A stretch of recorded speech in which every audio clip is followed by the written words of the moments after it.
Imagine this. You are 250 miles above Earth. You are moving at 17,500 miles per hour. You are one of the most highly trained human beings alive.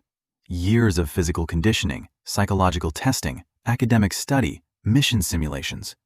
You have passed every single screening that NASA, ESA, or Roscosmos threw at you.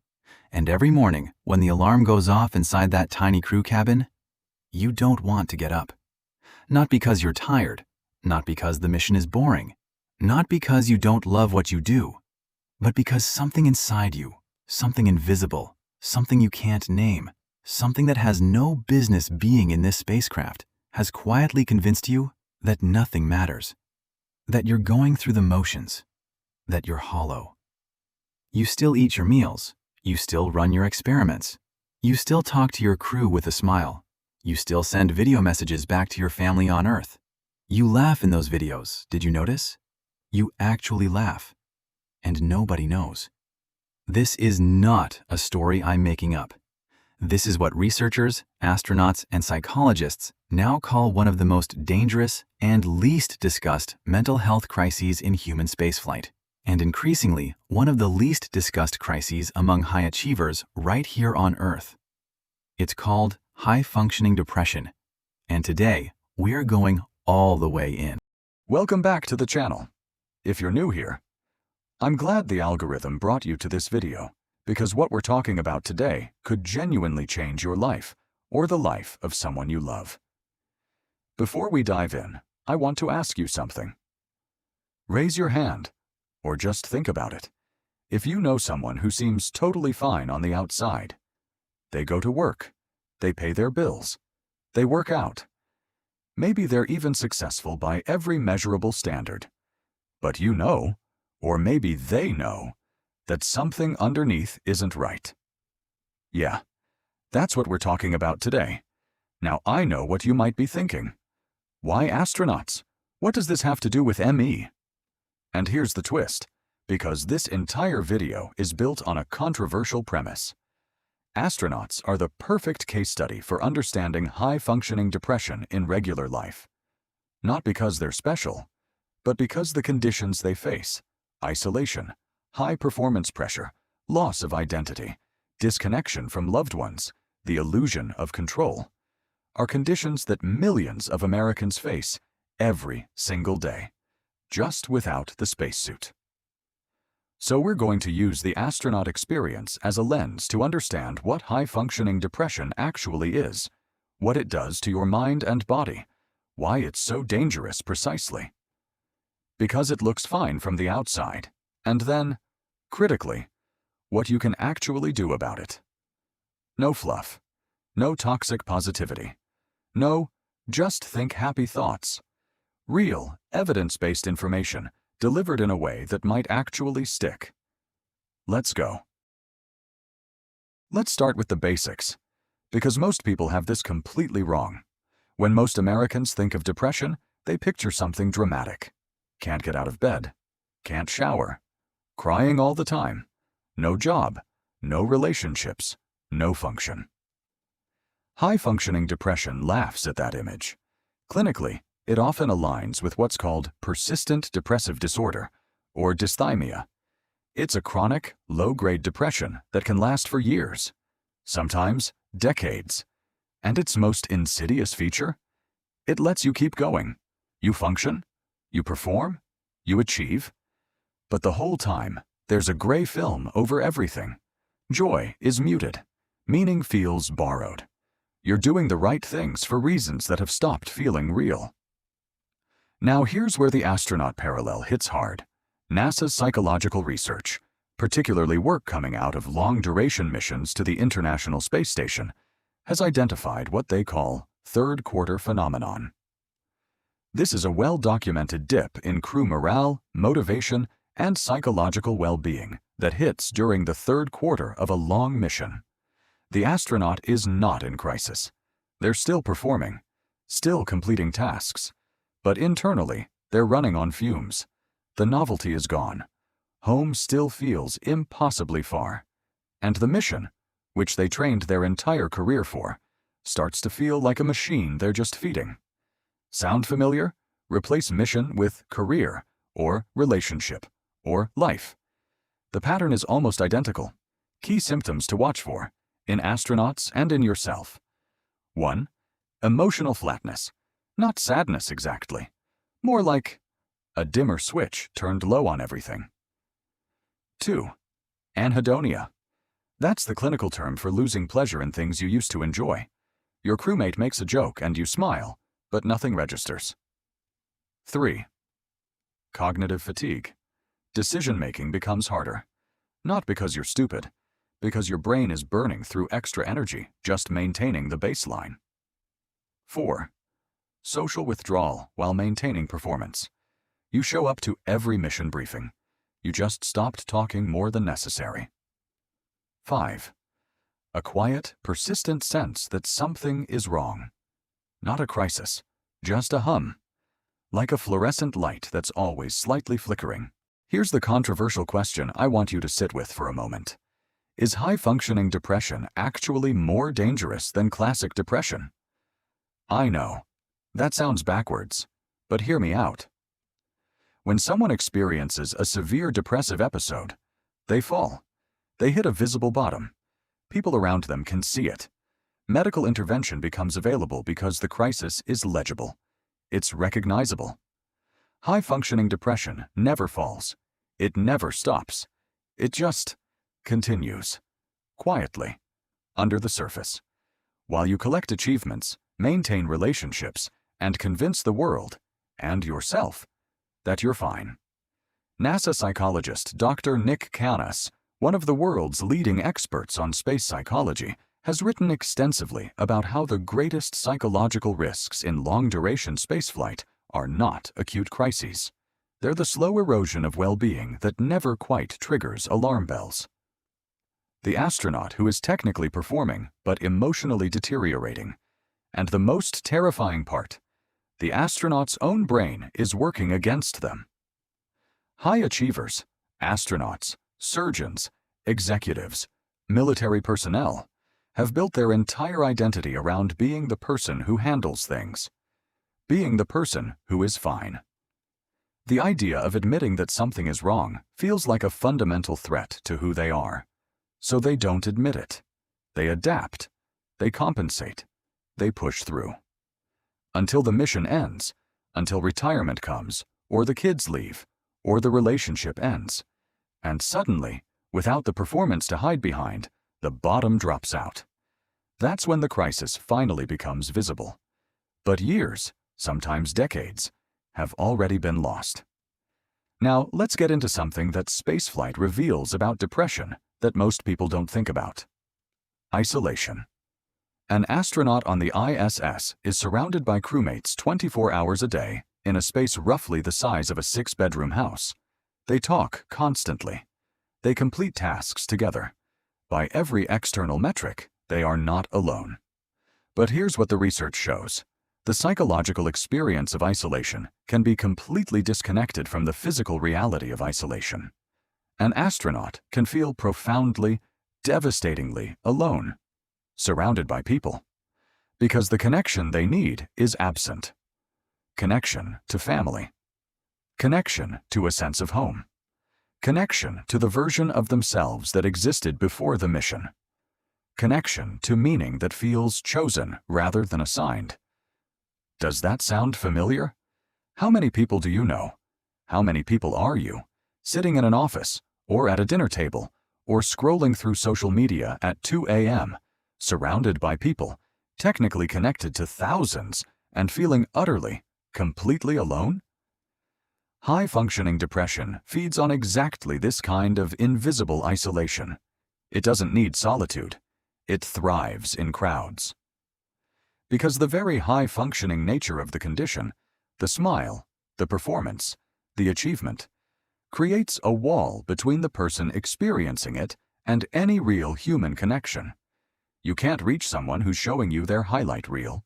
And when you are that person, you can't be reached either. Okay, here's where this video takes a turn that I don't think you're expecting. Because we've established that high-functioning depression is serious, widespread, and particularly invisible in high performers.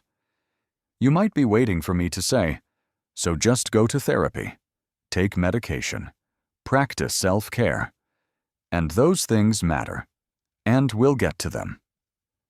But the unexpected insight from space psychology is this: the single most effective intervention NASA has developed for astronaut psychological deterioration during long missions isn't therapy. It isn't medication.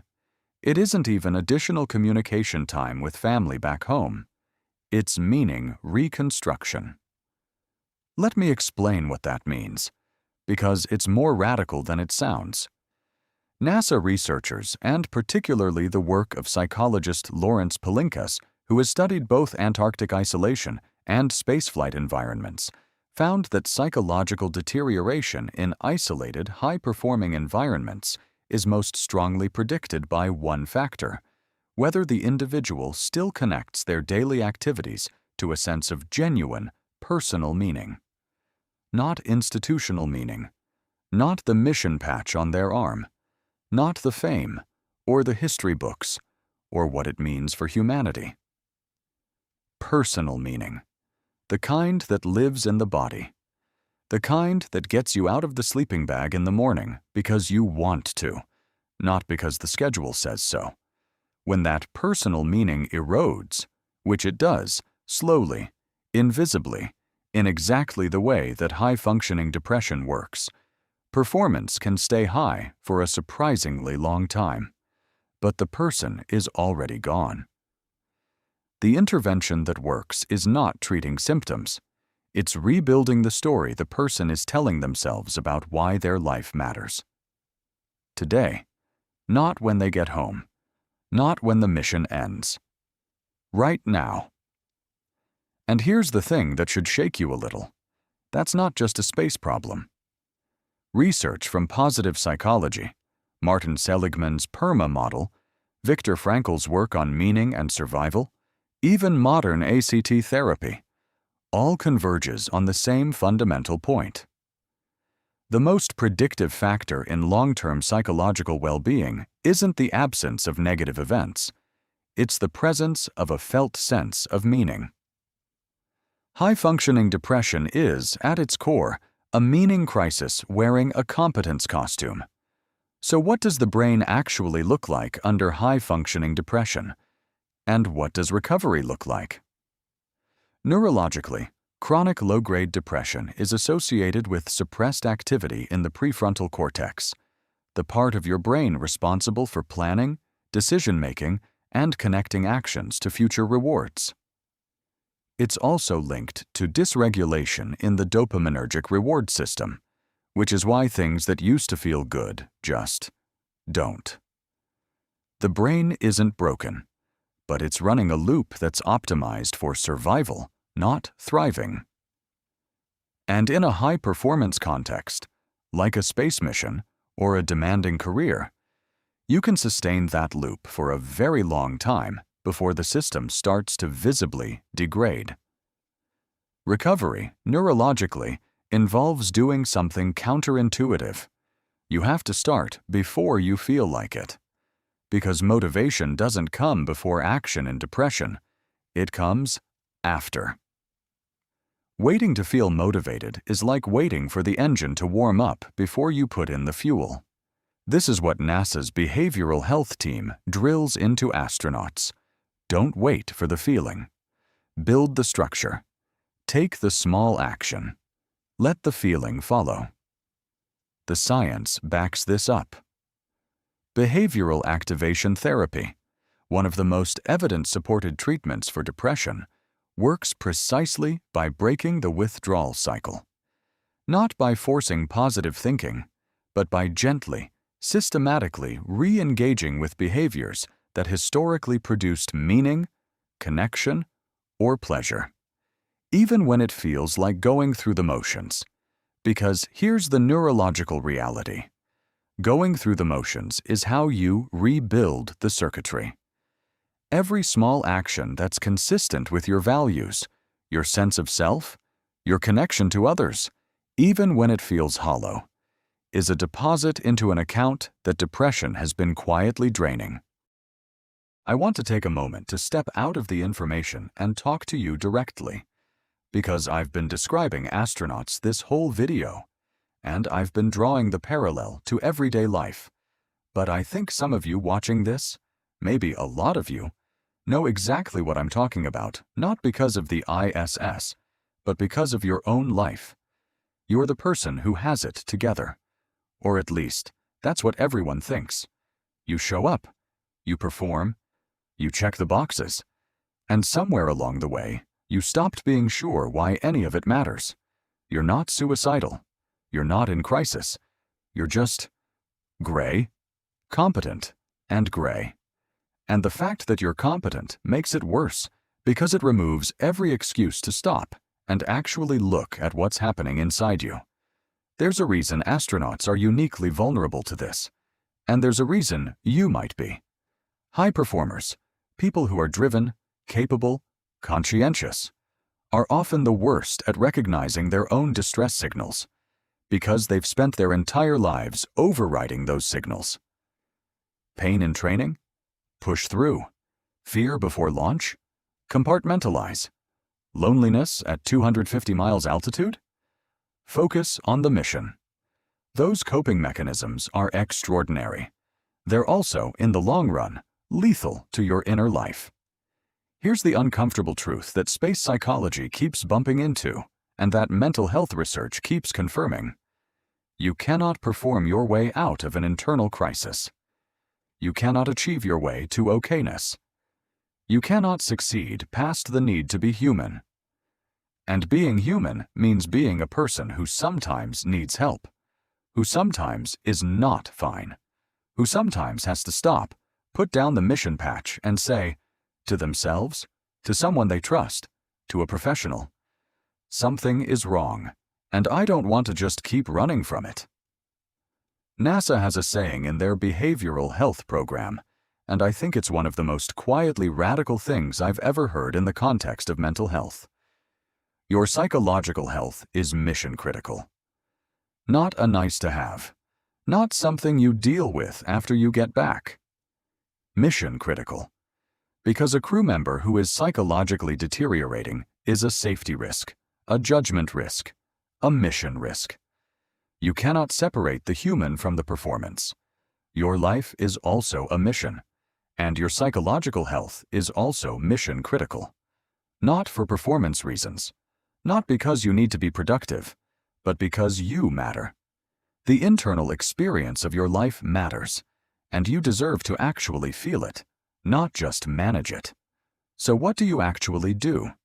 Here's the practical framework, adapted directly from long-duration spaceflight psychological support and clinical evidence. Step 1. Name it. Not for anyone else, just for yourself. I think something is wrong, and I've been managing it for a long time. That's it. That's the whole first step. Astronauts call this anomaly acknowledgement. You can't fix what you won't identify. Step 2. Find one point of real connection. Not social media, not performance-based interaction. One conversation, one relationship, one context in which you can be fully honest about your experience. This is the equivalent of what NASA calls psychological tethering, maintaining a lifeline to genuine human contact, even inside a highly isolated, high-performance environment. Step 3. Reconstruct meaning at the micro level. Don't try to answer the big question, what is my life for? That's too heavy. Start with today. One thing today that connects to something you actually value. Not what looks good, what feels true. This is behavioral activation in plain language. Step 4. Get professional support. I know that sounds obvious, but I want to say it plainly without hedging. Therapy works for high-functioning depression. Specifically, CBT and ACT have the strongest evidence base. If cost is a barrier, there are sliding scale options, community mental health centers, and online platforms. The barrier is almost never cost. The barrier is usually the story you're telling yourself about what it means to need help. Let that story go. Step 5. Protect your recovery like a mission-critical system. Because it is. Sleep, movement, nutrition, social connection. These are not luxuries. These are the life support systems. And you'd never let a life support system run on minimum maintenance. Let's bring it home. Today, we looked at one of the most invisible and underestimated mental health conditions affecting high performers, in space, and right here on the ground. High-functioning depression is real. It doesn't look like what most people think depression looks like. It looks like success. It looks like competence. It looks like you're fine. But inside, there's a gray film over everything. And the longer it goes unaddressed, the more of your actual life it quietly consumes. We use the astronaut experience, isolation, performance pressure, meaning erosion, as a lens because what happens to the human mind in extreme environments is simply an accelerated version of what happens to the human mind in ordinary life under sustained psychological pressure. The insight that space psychology keeps returning to is the same insight that the best therapeutic models are built on. You cannot separate your inner life from your outer performance. Eventually, one will catch up with the other. And you get to choose whether that happens on your terms, with support, and with intentionality, or whether it happens at a bottom you didn't see coming. So here's my challenge to you before you leave this video. Sit with this question. Not for me, not to post somewhere, just for yourself. When was the last time I felt genuinely alive? Not productive, not accomplished, alive? And if the answer scares you a little, that's important information. Don't run from it. That's your mission telling you something. If this video resonated with you, share it with someone who might need it. You don't have to explain anything. Just send it. Sometimes, the most important thing we can do for someone we love is put the right words in front of them at the right moment.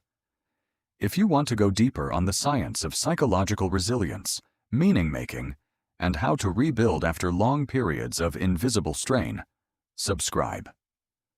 Because that's exactly what this channel is about.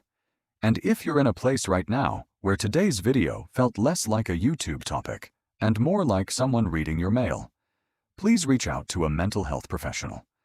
You can also text HOME to 741741 to connect with the crisis text line, anytime, for free. You made it to the end of a 20-minute video about mental health. That means something. Take care of your mission. I'll see you in the next one.